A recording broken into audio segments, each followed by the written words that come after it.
Today we are taking a look at the brand new Esperia Prowler Utility. This is essentially the cargo carrying variant of the Prowler that retains the majority of its stealth capabilities while stripping out its predecessor's rear drop seats in favour of a more modest cargo bay for risky cargo delivery and extraction. Let's go take a look around and then we can take it on a couple of missions.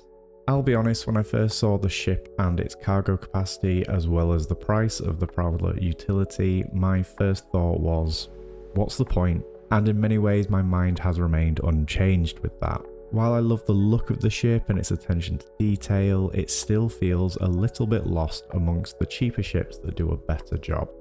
The Prowler Utility retains the original Prowler's rear exit ramp, which is a nice touch as I expected it to have been taken away with this variant. There's also still the entry ladder towards the front of the ship as well. Along each side are the cargo grids for 16 SCU each that rotate and descend slightly as the side panels unfold. I do love the animation on these panels opening and the amount of detail is incredible. It really feels like the ship is taking the cargo in some kind of weird alien grip as it ascends into the belly of the ship.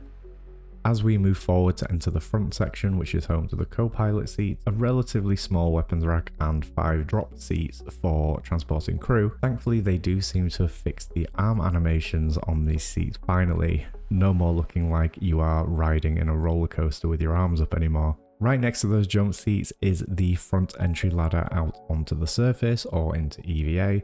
Realistically, I think most troops would be moving towards that rear ramp for a hasty exit. As we move up the ladder into the main cockpit and pilot seat, we see a door that moves into the Prowler's engineering bay.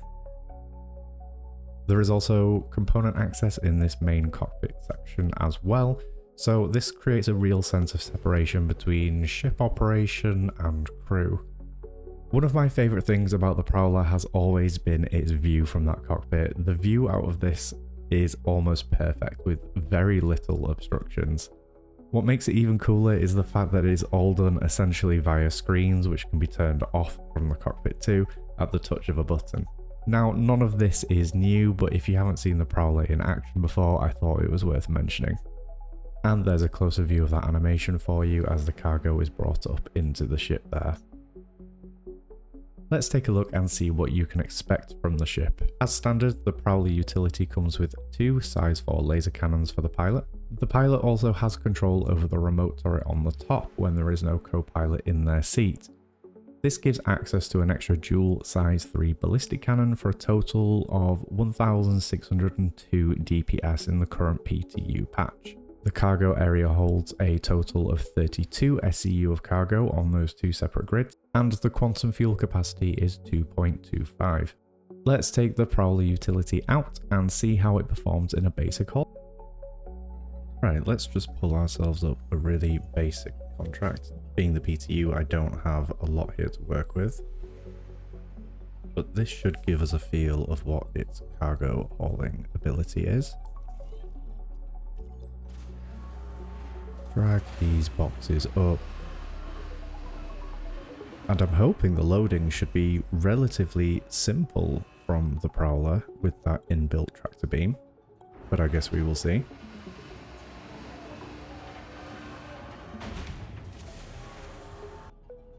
So interestingly, with the Prowler, the co-pilot has full control over all weapons and maneuvering the ship as well. And then it also has access to the remote turret separately and the tractor beam. With that in mind, I'm not too sure why anyone would ever go up to the main pilot seat which doesn't have access to the tractor beam. But it is what it is. Definitely makes things a bit easier not having to leave the ship, especially in a hot zone. So we're just going to back this up. I feel like tilting at an angle should give us the best view from the tractor beam, perhaps. It comes down from the front underside. We'll open that and head into the tractor beam.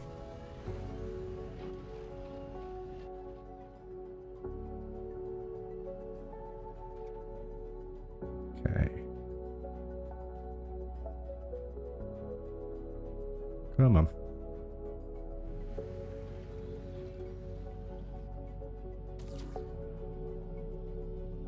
Just start dragging those boxes over. The view could do with zooming in maybe just a little bit on this, or it's very hard to see. I imagine it's probably not intended to bring boxes in from this far away at the rear.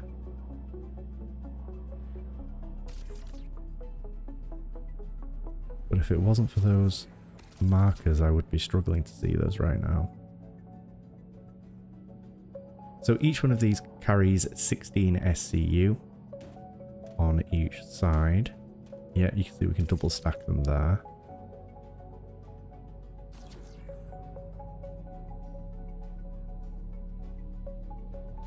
So 2 16 SCU boxes is possible on this. You're not limited to just the small boxes. They do also clip to the side.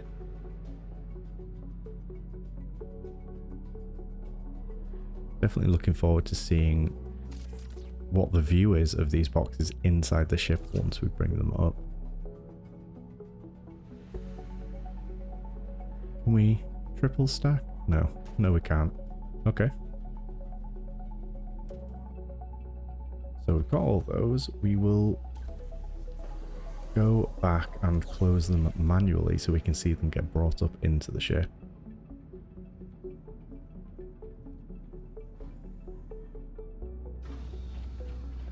That is cool. There's so much detail on these animations. It's very impressive. I just wish it could hold more than 32 SCU. Right, let's get ourselves down to ArcCorp. We'll drop all of this off and see if the unloading process is just as simple.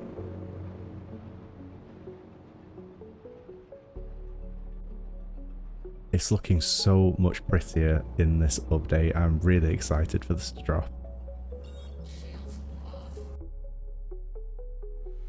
Heading on down, those clouds look amazing. You can see the storm over there in the distance.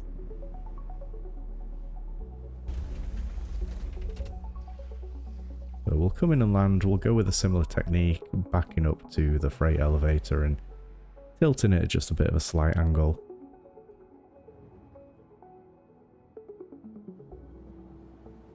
Okay, ready to go into the tractor beam.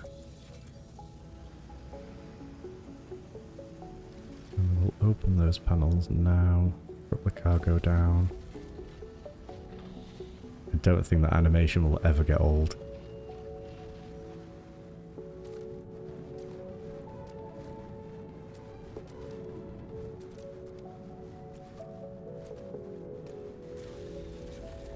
Yeah, sped that section up. I didn't think you'd want to sit through me doing that again.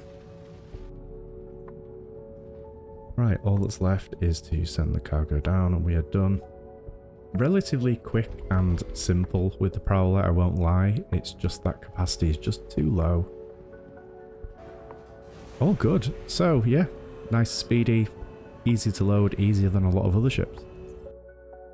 So I guess now it's time for my conclusion. I still don't really see much of a point to this variant, despite how cool and interesting it is. I think they could make the Prowler utility much more appealing by maybe allowing the ship to double its hauling capacity while the side panels are open, for example, disabling its ability to close unless you have 32 SCU or under. Just something to separate it out from some of those smaller and better capacity ships.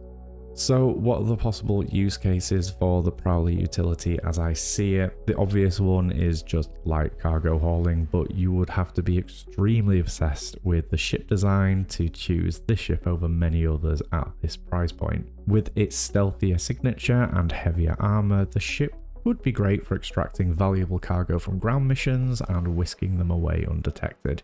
Though with a relatively small quantum fuel capacity, I can't see it getting far somewhere like Pyro, and it's far too large to fit into any of the current capital ship hangars like the Idris, for example. Finally, supply drops for troops during ground missions seems like a logical use. Now, I'm normally very excited for any ship release in Star Citizen and try to see the best in each and every ship, but all in all, this one has left me feeling a little underwhelmed, if I'm honest. So what are your thoughts on the Prowler utility? Is there something I missed during the video that's worth noting? Let me know down in the comments, and as always, if you enjoyed the video or found it useful, consider subscribing for more Star Citizen content in the future. Thank you so much for watching, and I will see you in the next one.